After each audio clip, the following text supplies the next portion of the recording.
Mais lorsqu'aujourd'hui les magistrats du parquet, à un certain moment, ils commencent à fermer les yeux devant certaines infractions, il est devenu sélectif, et il fait ce qu'on appelle la vitesse, la justice à double vitesse. Lorsqu'il fallait sanctionner Moutamba, ils sont allés vite en besogne. Mais lorsqu'on a demandé pour Nicolas Kazadi, vous avez vu et l'appareil judiciaire, et le pouvoir judiciaire, et le pouvoir législatif, comment ils se sont comportés. C'était la première et la dernière fois que je l'ai croisé sur le plateau. Et plus jamais, même dans mes rêves, je ne le ferai pas. Puisque celui-là, c'est un cadavre ambulant qui cherche quelqu'un pour l'aider à entrer dans son cercueil. Nicolas Kazadi, c'est un individu qui a été ministre des Finances dans ce pays. Mais laisse-moi vous dire, pour moi, Nicolas Kazadi n'est pas un modèle. Voilà. N'est pas un modèle. Et moi, je me pose même la question de savoir pourquoi ce monsieur est encore en liberté jusqu'à l'heure où nous parlons. Pourquoi? Et vous avez ma réponse. Ne me posez plus encore des questions sur la personne de Nicolas Kazadi. Il n'est pas un modèle pour moi. Je salue mon épouse. Je salue mon enfant. Vous saluer aussi votre enfant. Apparemment, ça donne l'impression comme si vous travaillez pour eux. Parce qu'ici, on parle des nations. Ici, on doit parler nations. Bon, tu es journaliste, je ne t'apprends rien. Mais chaque fois que tu m'inviteras sur ton plateau, je saluerai mon épouse. Comment ça? Parce qu'elle est mon épouse. Mais dans votre maison, pas ici. Je vais le faire ici.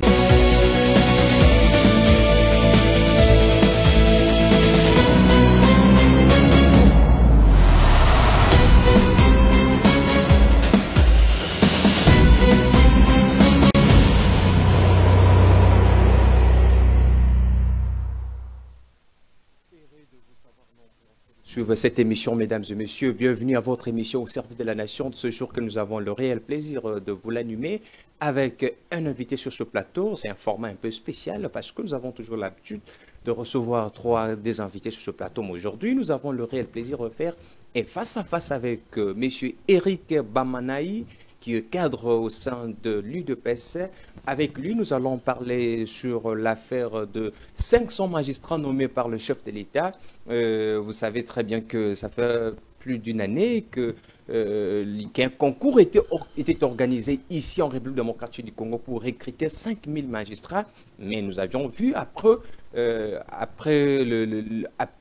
avoir répertorié 5000 personnes qui ont réussi en ce concours. 2500 étaient mécanisés affectés, mais 2500 autres ont été demandés. Les chefs de l'État avaient demandé, ou soit l'État congolais avait demandé que la mécanisation va aller de bloc par bloc. Donc le premier bloc qui contenait 2500 magistrats était œuvre déjà, mais les 2500 autres, jusqu'à la preuve du contraire, ce dernier ne sont pas encore affectés, je pourrais dire, ou mécanisés, tout consort. Et beaucoup d'entre eux, beaucoup de ces concernés nous ont appelés Bengi Bisso. Il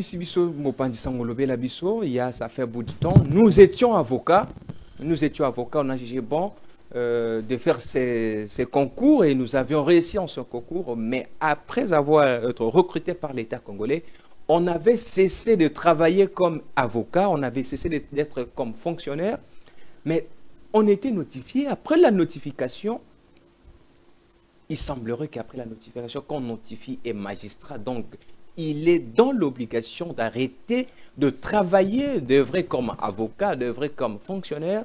Et ces 2500 Congolais, jusqu'aujourd'hui, ne sont pas mécanisés, mais ne sont plus avocats dans là où ils gagnaient l'argent, ils ne peuvent plus travailler. Voilà la situation qui se présente auprès de ce dernier. Et puis, ils nous ont appelés pour qu'on puisse décrier.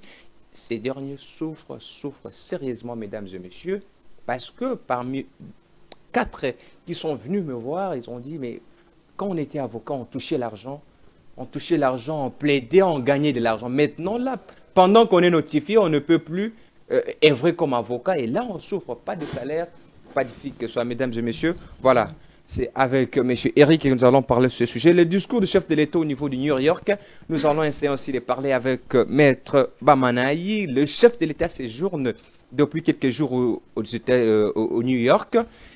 Nous avons suivi ce discours depuis hier. Comment est-ce que vous avez acquis le discours du chef de l'État devant les Nations Unies? Nous allons parler aussi avec Maître Bamanaï. Mesdames et messieurs, comme l'actualité l'oblige, nous allons parler aussi de l'appréciation de franc congolais. Nous avons constaté un bout du temps que le franc congolais est apprécié, hein, ce que les économistes appellent ça l'appréciation et la dévaluation. Mais maintenant, on peut parler de l'appréciation du franc congolais. Mais d'emblée, après cette appréciation, on constate que sur le marché, il n'y a pas l'appréciation du panier aménagère. Oui, il y a l'appréciation du franc congolais. Mais au niveau du panier aménagère, il y a un sérieux problème qui se pose jusque-là. Il n'y a pas. Le prix reste encore comme d'habitude. Voilà, nous allons essayer un peu de demander à notre invité comment est-ce qu'on a le dollar qui a un rabais, mais le prix au marché reste intact. Mesdames et messieurs, j'ai le réel plaisir de recevoir pour vous Maître Eric Bamanaya, à qui nous disons bonjour et bienvenue. Bonjour monsieur les journalistes, bonjour à toute l'équipe technique qui vous accompagne, bonjour à Patrick Lokala, le patron de cette chaîne, bonjour aux Congolais et Congolaises de toutes parts, de tous bords et de toutes parts, et ceux qui sont ici à Kinshasa, à l'étranger, mais plus singulièrement ceux qui sont à l'est de la République démocratique du Congo, à qui je demande toujours de garder espoir, de prendre leur mal en patience, sachant que l'occupation qui nous est imposée depuis un certain temps venant de cet État voyou ou encore la République tyrannocratique du Rwanda, cette occupation est en train déjà de toucher à sa fin et malheur aussi plaintif de ces derniers qui croient que ils sont dans une sorte de fourre-tout où tout est leur permis, tout est permis. Je pense que d'ici quelques temps, d'ici peu, ils vont déchanter. Et je salue mon épouse, je salue ma fille et je salue le premier d'entre nous qui est le président de la République, son Excellence Félix Antoine Tshisekedi Tshilombo, à partir de là où il est aux États-Unis. Vous saluez votre famille, ça donne l'impression comme si vous travaillez pour cette dernière. Travailler pour qui? La famille.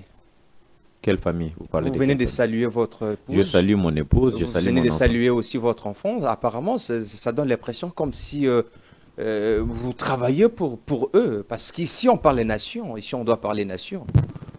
Bon, tu es journaliste et je ne t'apprends rien. Mais chaque fois que tu m'inviteras sur ton plateau, je saluerai mon épouse. Comment ça? Parce qu'elle est mon épouse. Mais dans votre maison, pas ici. Je vais le faire ici. Vous avez le téléphone. Vous vous êtes dit bonjour le matin. Vous vous êtes dit bonjour le matin. Pourquoi qu'on le salue encore? J'ai envoyé un bonjour holistique aux Congolais. Là, ça t'a pas fait mal. Oui, parce qu'on parle le Congo. Et moi, je travaille pour les Congolais.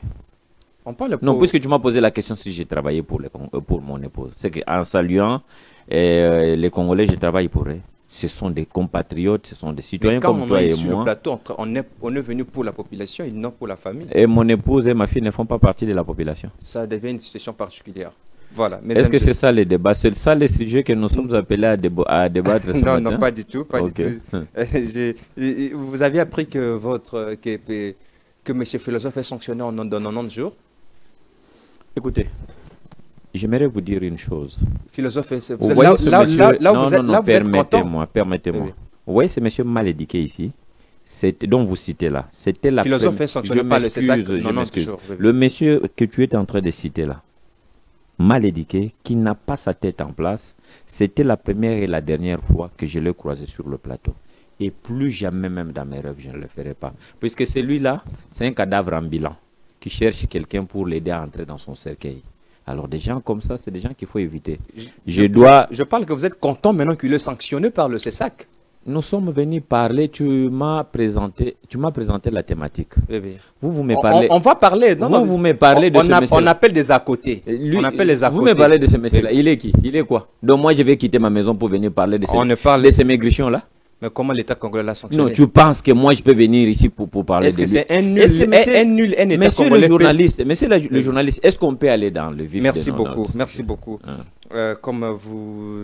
Tu veux m'amener à parler d'un médiocre qui ne vaut même pas la peine? Hein? Merci.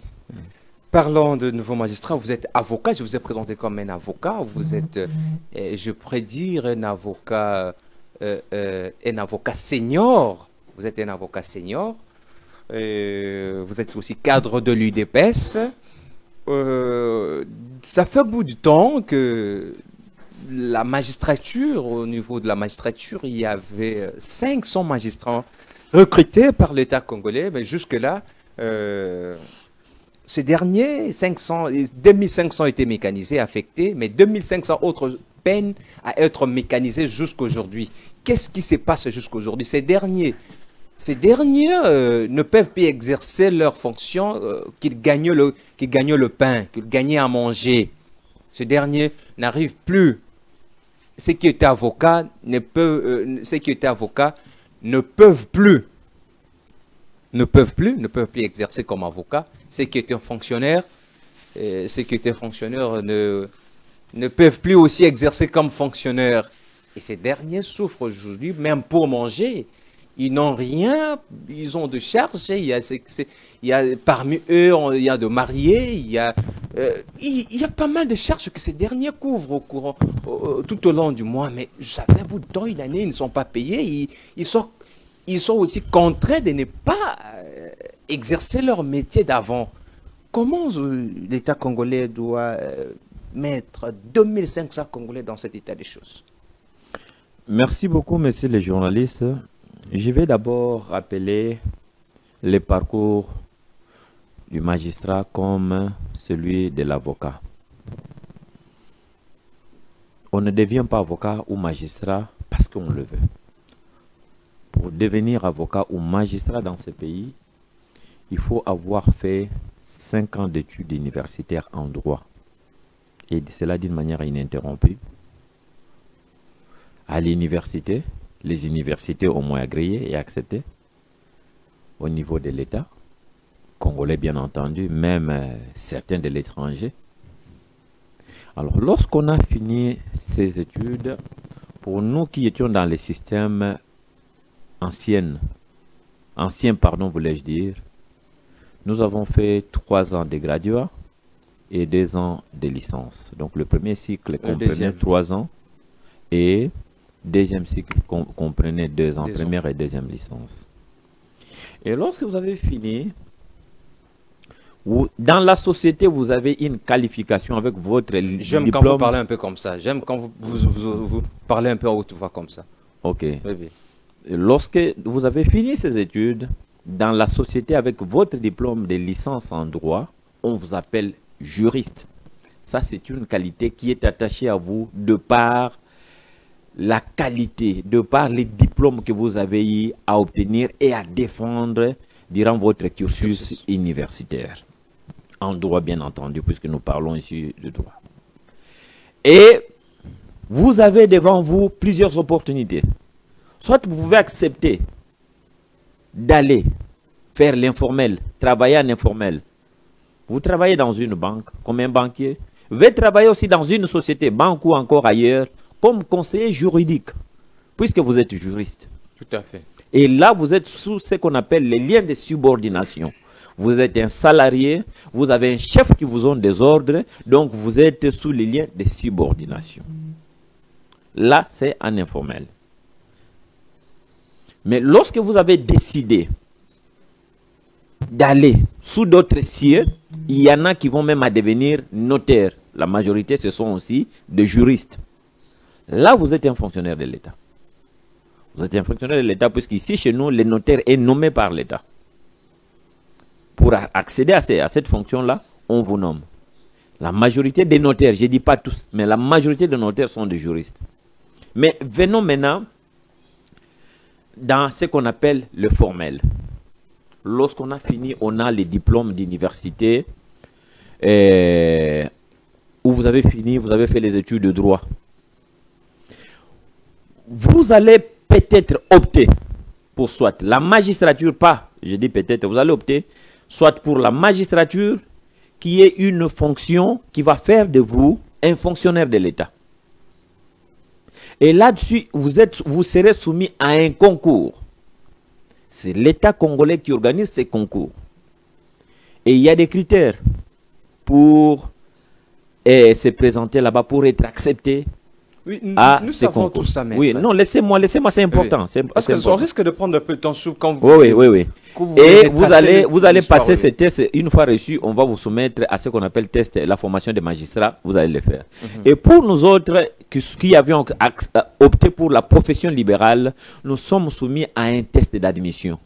Et ce test, ça se passe, vous êtes admis, vous faites 2 ans comme avocat stagiaire. Vous posez tous les actes, mais vous êtes soumis à ce qu'on appelle les contreseins, puisque vous êtes sous l'encadrement de votre patron de stage, qui est celui qui va vous encadrer jusqu'à ce que vous caïman. deveniez, bon, c'est comme vous voulez, nous les appelons les patrons de stage ou des cabinets, et jusqu'à ce que 2 ans après, vous allez devenir l'avocat au tableau. Si vous décidez, si vous trouvez que vous pouvez continuer avec lui, tant mieux, mais si vous trouvez que vous pouvez évoluer de vos propres ailes, vous êtes déjà une étude, vous êtes quelqu'un que les clients peuvent librement consulter.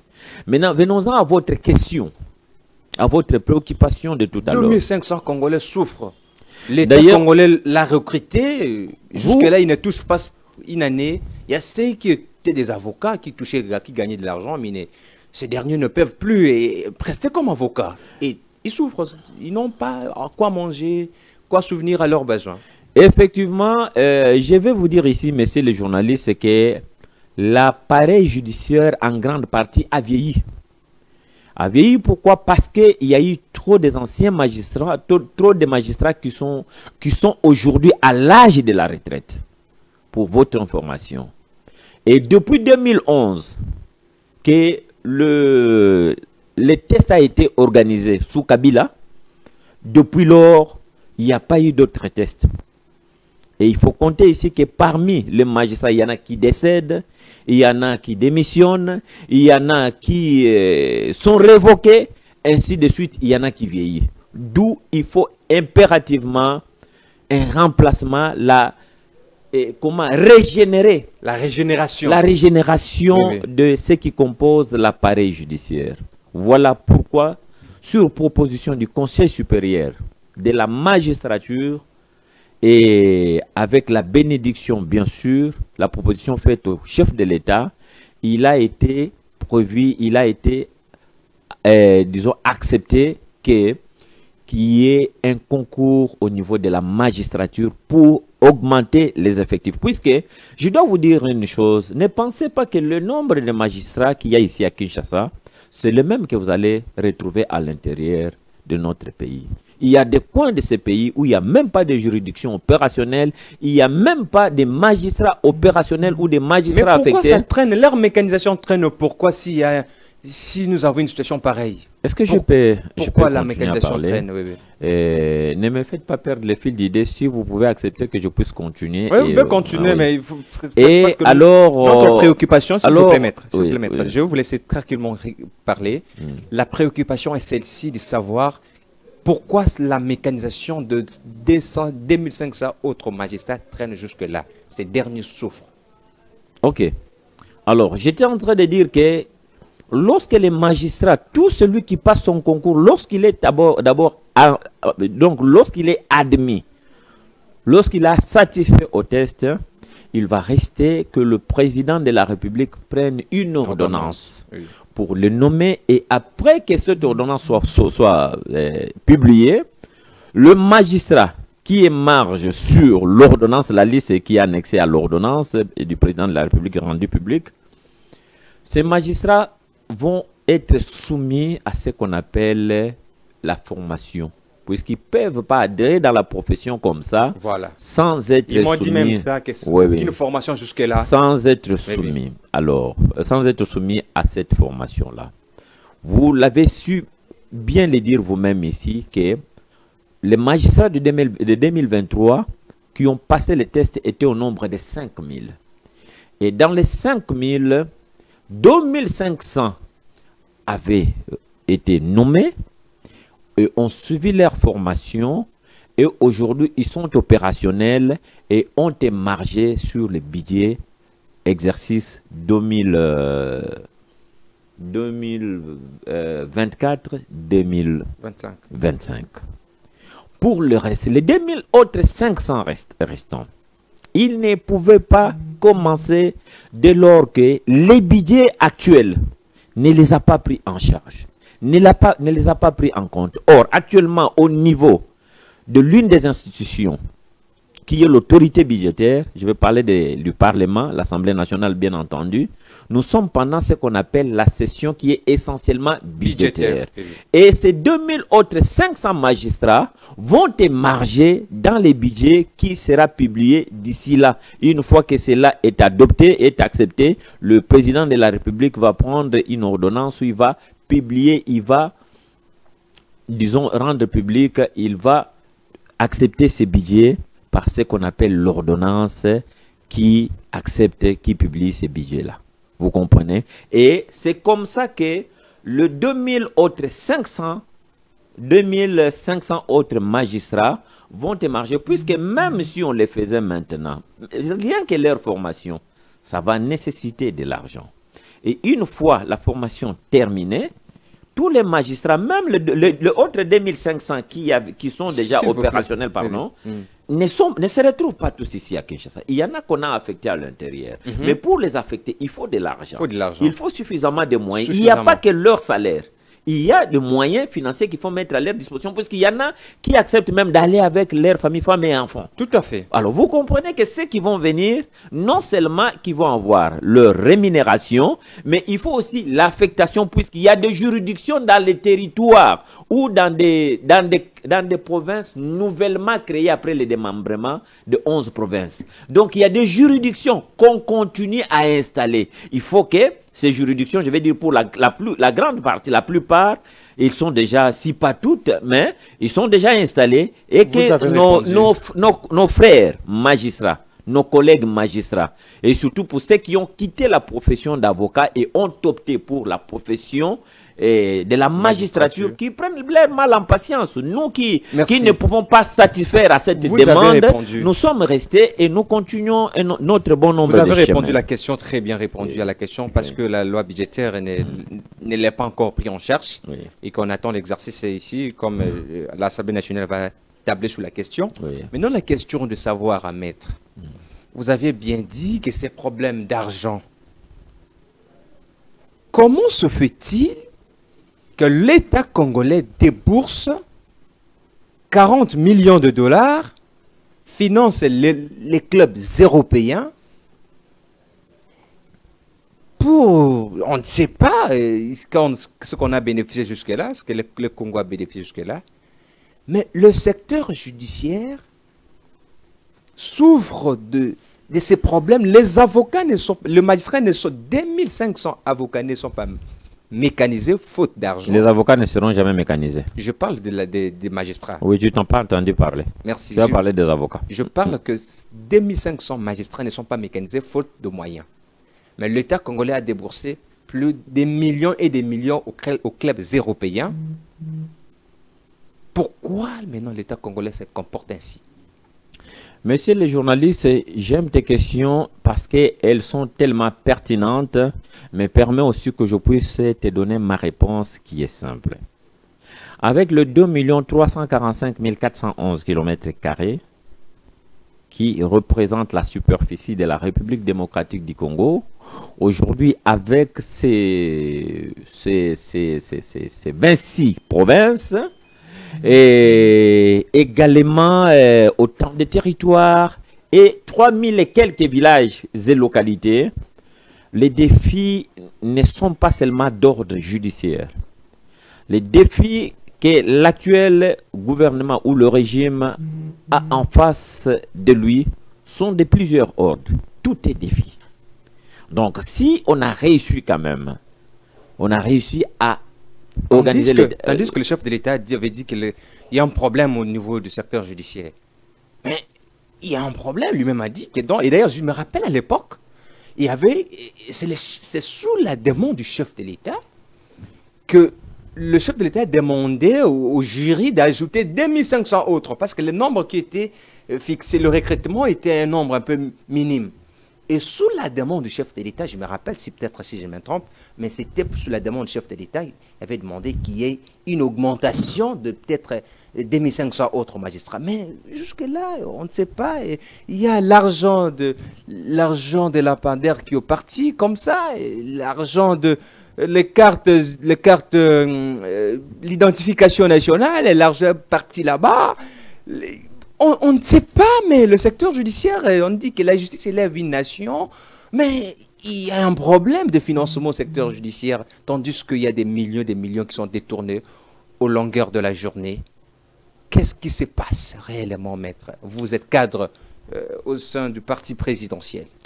Koubelousso, je suis de l'IDPS comme tu viens de le dire, mais je n'ai pas en moi un esprit partisan. Ça veut dire quoi? Ça veut dire que lorsqu'il y a le mal, un comportement contre l'égem, ça veut dire un comportement qui est contre la loi, moi je ne le soutiendrai pas. Puisque au-delà d'être d'abord membre de l'IDPS, Eric Bamanaï que je suis monté à l'université de Kinshasa, j'ai appris la science. Les sciences humaines, qui est la science, comme les études de droit, qui sont des sciences normatives, ont forgé, tant soit peu, le caractère, la personne d'Eric Bamanaï que je suis. Et je ne m'adonne pas à n'importe quoi, n'importe comment, et je n'accepte pas n'importe quoi, n'importe comment. Pourquoi? Parce que ce qui va sortir de ma bouche est appelé à apporter un plus. Mais si je dois apporter des bêtises, je pense que ça ne sert même pas de venir sur ton plateau. Alors, j'étais en train de te dire que, vu l'étendue de la République démocratique du Congo, les priorités sont de plusieurs ordres. Vous comprenez? Et le président de la République qui est arrivé n'a pas que le problème de la nomination des magistrats à traiter, mais il y a des problèmes d'ordre social qui sont plus vastes encore que le problème des magistrats. Si ces problèmes n'avaient pas été traités dans sa quasi-totalité, j'ose croire que tu allais avoir raison. Tu as évoqué tout à l'heure la question du détournement. Moi, je ne peux pas soutenir les détournements. Je ne peux pas soutenir les détournements puisque même si c'est là, a été commis ou bien a été l'œuvre de quelqu'un de l'IDPS ou du régime, moi je pense que je ne vais pas les soutenir. Alors tout simplement, je vais vous dire que sur les 5000, vous avez vu qu'il y a déjà un pas qui avait été déjà franchi. C'est pas là, ça veut dire que 2500 sont déjà opérationnels, ils sont mécanisés, ils sont en train de toucher leur rémunération. Donc les 2000 autres 500, je comprends, ils ont femme et enfants, ils sont des locataires, ils ont des besoins et tout ça là, qui prennent leur mal en patience, surtout pour ceux qui étaient avocats comme moi, mais qui ont résolu. Qui ont opté, nous avons vu même, je m'excuse, je peux continuer, qui ont opté pour cette profession-là, devenir fonctionnaires de l'État, qu'ils prennent leur mal en patience, ça me fait mal, puisque moi-même, j'ai un avocat que j'ai formé, et qui est passé que j'ai parrainé bien entendu, mais qui aujourd'hui est devenu magistrat, qui est dans le même cas que tous les autres. Tu penses que ça ne me dérange pas? Puisque c'est quelqu'un, c'est un jeune avocat pétri de qualités, de sagesse et d'intelligence, voulais-je dire. C'est un assistant à l'université de Kinshasa. Mon souci, c'est de les voir aussi commencer à toucher sa rémunération. Mais ici, je ne veux pas que nous puissions aborder les choses dans le sens de faire voir que le gouvernement ne fait rien. Le gouvernement fait quelque chose. Vous avez parlé de cette histoire de 40 millions de dollars et tout ça là. Oui, on les a affectés là-bas. Ça apporte ce que cela apporte. Ça apporte quoi? J'aimerais que vous puissiez adresser cette question-là auprès de ceux qui sont du domaine. Et je pense que dans ce pays, on ne fait rien pour rien. Puisque lorsqu'on vous parle du tourisme, c'est un domaine que c'est opportun. Je m'excuse, est-ce que je peux parler? Lorsqu'on vous parle du tourisme, c'est un domaine que vous et moi, nous ne maîtrisons pas. Or, si vous allez sous d'autres cieux, le tourisme en lui-même apporte beaucoup d'argent. Si vous allez seulement au Zimbabwe ici, Victoria Falls, la chute là, ça apporte beaucoup d'argent. Or, une façon d'attirer aussi le tourisme et de faire la pub du pays, ça peut passer aussi par ce qu'ils ont fait là. Mais attendons les retombées. Au lieu de commencer à vociférer avant d'attendre les retombées. Ça a pris combien de temps? Attendez. Prenez votre mal en patience. S'il vous plaît, laissez-moi vous relancer. Oui. On dit la justice élève une nation. Je me rappelle pourquoi. Oui. Quand il s'agit de décaissement de fonds pour des projets occultés, des projets d'escroquerie, il y a les décaissements en urgence. Et quand il s'agit des secteurs vitaux, les secteurs intéressants de la population qui peuvent élever. Projet d'escroquerie. Vous parlez français, hein? Je vous pose la question. Oui, vous pouvez me poser des détournements, non, les projets d'escroquerie ou des détournements, puisque vous avez parlé lorsqu'il s'agit. Écoutez, vous avez suivi Nicolas Kazadi. Non, attendez. Vous avez suivi Nicolas Kazadi. Non, je reprends votre question. Oui. Pourquoi lorsqu'il faut débourser de l'argent pour des questions... Pour des projets occultes. Non, vous avez parlé des détournements, des projets de détournement. Est-ce qu'il y a des décaissements en urgence? Depuis que tu as déjà appris un projet sur papier, on a écrit que ce projet c'était un projet d'escroquerie ou de détournement. Vous avez suivi l'interview de Nicolas Kazadi. Où tu voulais me dire que il y a des projets, quand on fait sortir de l'argent, ça se termine par l'escroquerie ou les détournements. Si tu me parlais dans ce sens-là, j'allais te comprendre. Moi, je parle à la finalité. Non. Moi, je parle à la finalité de la chose. Oui, effectivement, je te ramène à bien cerner ta question. À bien la circonscrire. Non, la question est bien cernée, maître. Non, ta question n'est pas bien circonscrite. Je vous ai posé la question, est-ce que vous avez suivi, Nicolas, l'interview de l'émission de Nicolas Kazadi chez Paulette Skimout? Nicolas Kazadi, c'est un individu qui a géré nos finances. Mais est-ce que je peux répondre? Oui. Puisque vous avez posé la question, laissez-moi répondre. Vous pouvez répondre. Nicolas Kazadi, c'est un individu qui a été ministre des Finances dans ce pays. Mais laisse-moi vous dire, pour moi, Nicolas Kazadi n'est pas un modèle. Voilà. N'est pas un modèle. Et moi, je me pose même la question de savoir pourquoi ce monsieur est encore en liberté jusqu'au moment à l'heure où nous parlons. Pourquoi? Et vous avez ma réponse. Ne me posez plus encore des questions sur la personne de Nicolas Kazadi. Il n'est pas un modèle. Pour projet, il y a les décaissements en urgence. Mais quand il s'agit des secteurs intéressants, il n'y a pas de décaissement en urgence. La gestion de la Respublica. Et je ne sais pas, la question d'urgence, est-ce que cette question de décaissement en urgence, l'Assemblée nationale est au courant, la loi budgétaire n'intervient pas, et que cette question n'est pas prise dans l'exercice budgétaire de cette année, tout ça. Mais on voit beaucoup de projets. Monsieur le journaliste, vous êtes en train de faire un peu ce qu'on appelle la confusion. Pour faire sortir de l'argent dans un projet d'urgence, on doit aller à prévenir l'Assemblée nationale. Tu connais la mission. Pourquoi on doit attendre seulement pour les secteurs judiciaires? Calmez-vous. L'Assemblée nationale, sa mission, c'est de contrôler. Ce n'est pas qu'on a lui dire on veut décaisser. Comment tu veux? Je ne parle pas du décaissement. Oui, mais tu dis non. Je parle de l'exercice, de la prise en compte, pas l'exercice budgétaire. Non. La prise en compte. C'est que tu ne comprends pas. Lorsqu'on vote les budgets, il y a des lignes de crédit qu'on alloue à tous les secteurs, aux différents secteurs. Et ce secteur-là, pour faire sortir son argent, il n'a pas besoin de l'Assemblée nationale. Les décaissements en urgence, maître. Laissez-moi parler, non? Oui. Si vous avez appris votre théorie, je ne sais pas où, ne m'emballez pas dans votre théorie. Ça ne va pas passer. Parlez. Vous comprenez? Répondez, maître. Vous comprenez? Alors, l'Assemblée nationale vient en aval. Elle ne vient pas en amont. Elle vient en aval pour contrôler les dépenses, pour contrôler si réellement l'argent qui était sorti, c'était sorti pour un objectif, et que cet argent a été vraiment dépensé dans les raisons pour lesquelles cet argent ou cette somme a été décaissée. Donc, ne viens pas inverser les rôles ou mettre la charrue devant le bœuf. L'intervention de l'Assemblée nationale, c'est une intervention a posteriori. Je parle des décaissements en urgence, maître. Pourquoi d'autres projets, il y a les décaissements en urgence? Quand il s'agit des secteurs vitaux, il n'y a pas de décaissement en urgence. Maintenant, je vais te répondre pour que tu comprennes. Ce qu'on appelle la gestion de la Respublica ne relève pas de ta compétence ni de ma compétence. Ça relève de ceux qui ont mandat, de ceux qui ont reçu la mission ou le mandat du peuple. Et ça relève ce sont eux qui connaissent en termes de priorité. Malheur à ceux qui se livrent à des actes comment vous appelez, d'escroquerie ou de détournement, comme vous venez de le dire.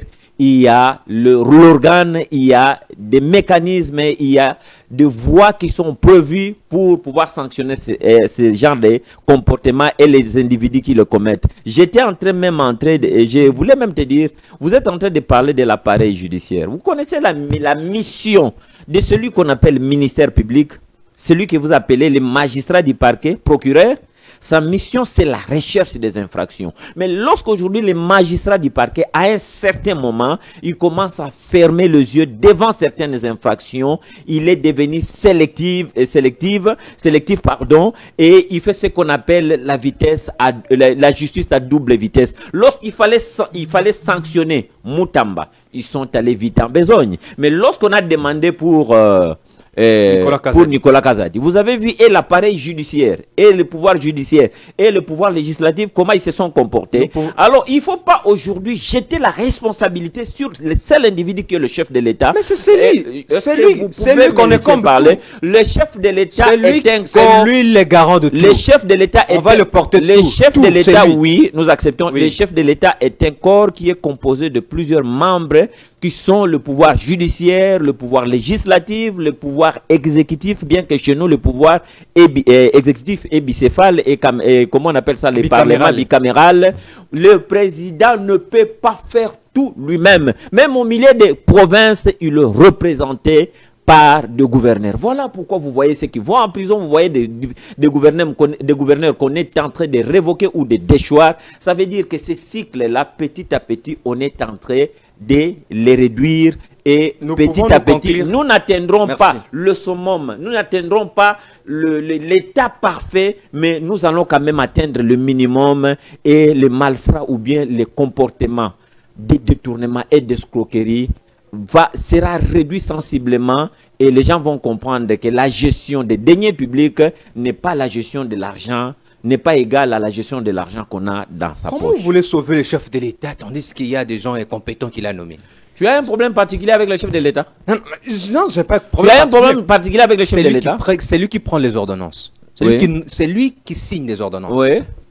Et qui nomme les magistrats? Nicolas Kazadi n'a-il pas été nommé par le chef de l'État? Mais tout ça. Je te pose la question. Dans le comportement de Nicolas Kazadi, c'est le comportement de Félix Tshisekedi. Non. On peut se dire aussi. Je t'ai posé une question que je suis en train de répondre. Si Nicolas Kazadi était meilleur, il y a un adage français qui dit on ne change pas l'équipe qui gagne. Pourquoi le président l'a fait partir dans ce gouvernement? Pourquoi on l'a fait partir? Les magistrats. C'est pour dire que le magistrat est compétent. Le magistrat est compétent. Attention, il faut faire très attention. Les magistrats compétents. Nous sommes dans ce qu'on appelle le principe sacro-saint de Montesquieu qui prône la séparation de pouvoir. Le président de la République ne peut prendre des décisions en ce qui concerne l'appareil judiciaire que lorsque une proposition lui est faite. Et la proposition qui peut lui être faite doit provenir du Conseil supérieur de la magistrature. Pour le président de la République, nous, en tant que le responsable du Conseil supérieur de la magistrature, nous avons constaté dans le chef d'une série de magistrats, de comportements des magistrats vrais qui se livrent à des comportements qui ne vaut pas leur pesant d'or. Sur ce, nous soumettons à votre approbation pour la signature la liste des révocations ou de l'arrestation ou de la mise en retraite anticipée de ce groupe de magistrats. Et le président de la République va le faire. Il ne peut pas s'imposer. À Goma, le chef de l'État avait dit que le secteur avait décrié les dysfonctionnements au sein du secteur de la justice. Comment se fait-il aujourd'hui, les chefs de l'État qui décrivent ce secteur, mais n'arrivent pas à mettre fin à cela? Et pourquoi on a organisé le concours?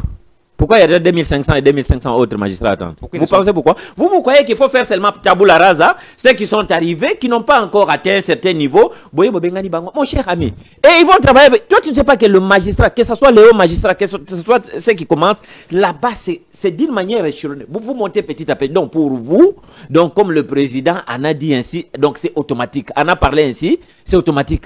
Mon cher ami, s'il y a un domaine que vous ne maîtrisez pas, il a déjà appelé au téléphone pour décaisser l'argent chez Nicolas Kazadi. S'il y a un domaine que vous ne maîtrisez pas, au téléphone. Qui? Le chef de l'État. Il a appelé qui? Il a appelé quoi? Il a fait déjà des décaissements au téléphone.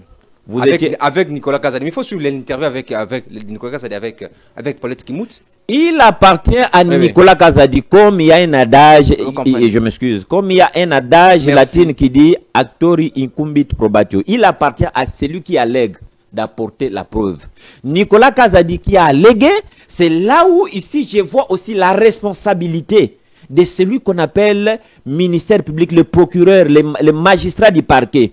En principe, tenant compte de la sortie médiatique de Nicolas Kazadi, le ministère public, les magistrats du parquet devraient se saisir directement d'office et initier une action contre la personne de Nicolas Kazadi. S'il ne l'a pas fait, vous voulez que moi je le fasse? Je ne me limiterai peut-être qu'à déplorer cette façon de faire les choses, mais je n'ai aucun pouvoir. Merci beaucoup. Nous allons juste vous rappeler que nous avons déjà une jurisprudence.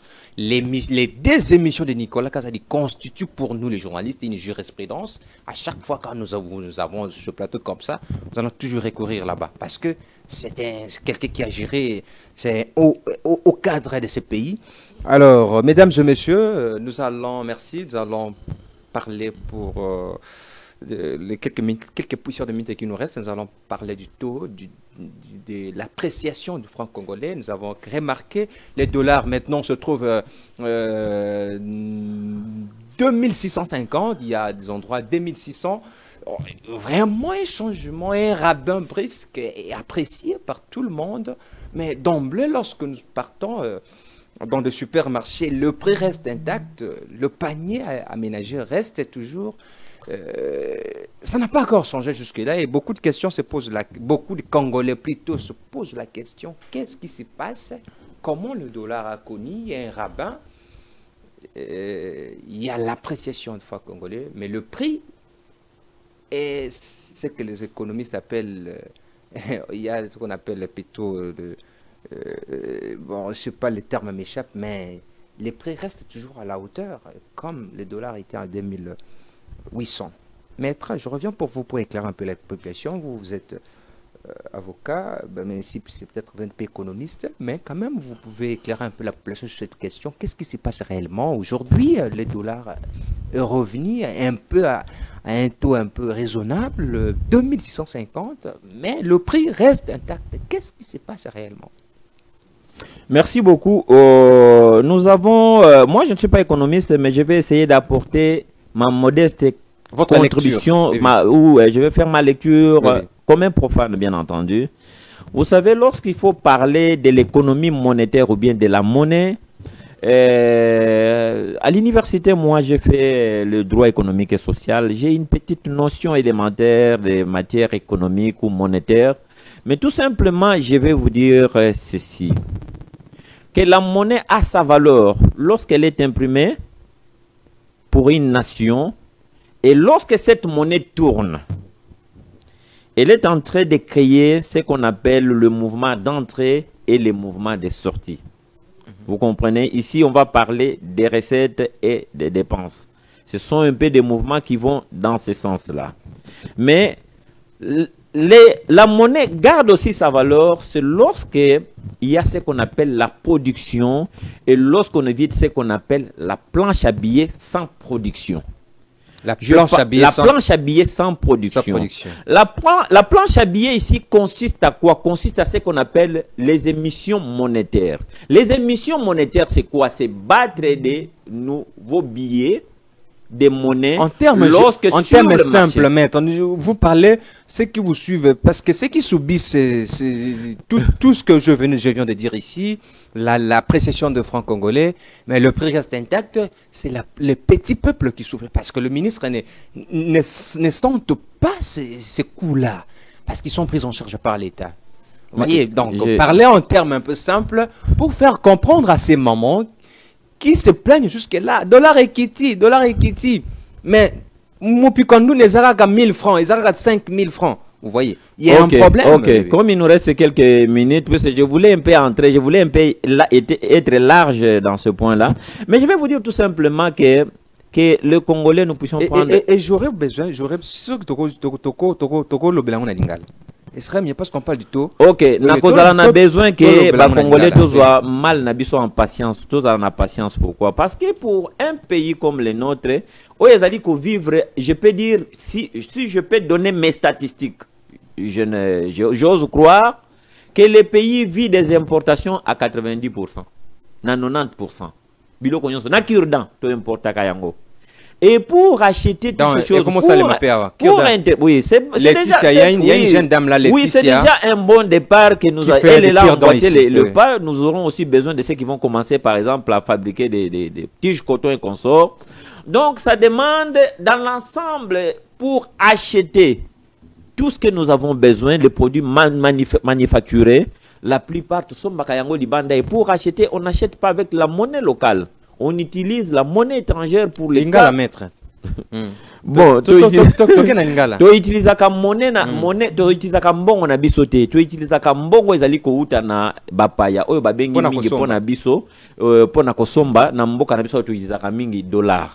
Alors dollar na biso na tango tuzali ko utiliser yango pona kokende kosomba, pona kosomba biloko oyo nyonso ezali ko répondre na ba secteur mingi ya mboka na biso, et sengaka na l'État asomba dollar wana. Na kosomba oyo l'État congolais azali kosomba dollar wana, et sengaka ba coûte moi ebele yango esalaka keno nani comment mbongo na biso et connaître ce qu'on appelle dépréciation, et que dollar est mata yango no comment na dollar ezaki par exemple na 20 000 quelque temps après comme na 25 000 et comme na comment on appelle ça na comment qui na 29 000 ou bien 28 000 et tout ça là. Donc quelque part ezali pe na ndenge nini biso tozali ko fonctionner awawa, et ce qui lelo oyo biso tozali pe ko tourner malamu, et que tozali ko po tozali pe na biloko tozali ko bimisa na kati ya mboka oyo, nous exportons aussi, mais malheureusement eza à l'état brut. Ba minéraux na biso pour la plupart ezo bima à l'état brut. Tala nzela nini oyo pe ba mo ba dollar ekotaka, mais ba dollar wana il faut vraiment la canaliser pour permettre l'afflux monétaire, le flux monétaire pardon sur le marché, et permettre que tous à la paix aussi na ce qu'on appelle ces trois couches sociales, ou bien ces trois classes sociales qu'on appelle classe des riches, classe moyenne et la classe des pauvres. Malheureusement, pour notre pays aujourd'hui, nous n'avons que les deux extrêmes. Les extrêmes, nous avons la classe des riches et la classe des pauvres, malheureusement. Alors, et beaucoup de choses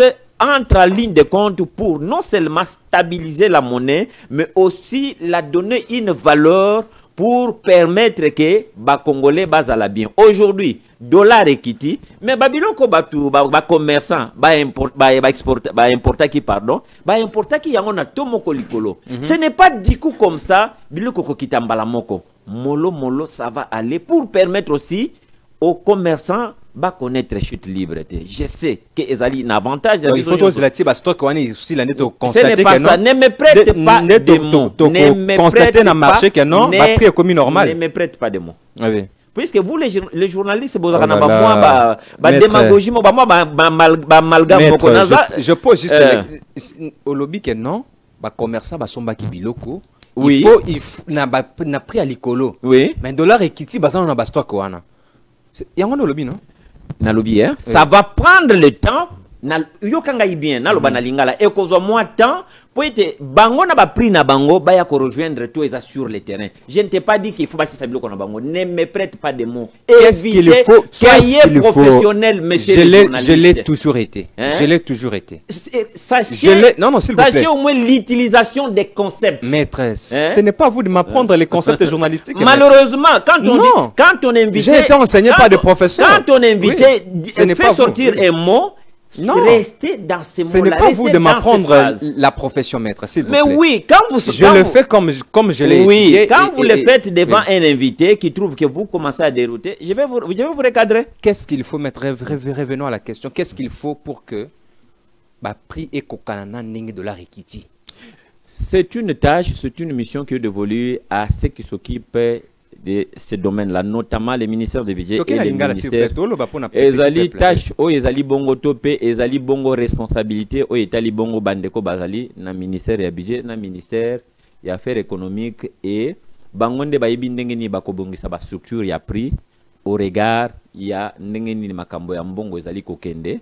Ndengo monaki a quelque part tango carburant ezali komata et bazali ko s'arranger pour na ko ajuster ba prix ya transport en attente en arrangement de commun accord avec l'association, Mm. en synergie si tu veux bien, dans l'association où il y a qui transport privé, public et tout ça, ça la kayango. Donc, dans le domaine pour l'Italie, dans le secteur pour l'Italie, commerçant aujourd'hui, petit à petit, il y a de l'ordre basali communément, bien qu'on ne ressent pas encore cela, mais Ali Kosalama et moi ici, je demande à ceux qui ont la charge et la responsabilité, puisque les paniers de la ménagère, le panier de la ménagère aujourd'hui, ils allaient pas souffrir na yango mingi. Ça là, sunga po été. Yo peso affecté. Papa. Panier aménagé. Pour ton information. Est-ce que vous sentez quoi? Monsieur le journaliste, pourquoi on a la question na na sujet pas? On a IDPS, moi je suis payé. Non, pas se voir partout. Moi, en tant que membre de l'IDPS, j'ai une question. Vous sentez le coup que les petits peuples sentent? Moi, quand je viens devant vous, bien qu'étant membre de l'IDPS, mais je suis un scientifique. Il y a la population qui me suit. Il ne faut pas que je vienne raconter des bobards ici. Non, j'aimerais savoir si c'est l'excès que la population sent, le coup là. Est-ce que vous le sentez? Moi-même, je suis dans la population. Merci. Merci beaucoup. Votre mot de la fin. Mot de la fin, je vous remercie pour cette invitation. Je remercie aussi toute la population qui nous a suivis. Si de par notre intervention, il y a eu des choses qui vous avaient peut-être lésées, et nous vous présentons nos excuses et nous vous disons merci. Merci beaucoup, maître Eric Bamanaï, d'avoir répondu à notre invitation. Merci beaucoup, messieurs les journalistes. Merci, très chers téléspectateurs, d'avoir suivi cette émission au service de la nation de ce jour que nous avons le réel plaisir de parler avec monsieur Eric Bamanaï, qui est cadre au sein du parti présidentiel IDPS. C'est pas IDPS, c'est qui dit IDPS Bizibou. L'émission est terminée. Merci, mesdames et messieurs, au revoir, likez.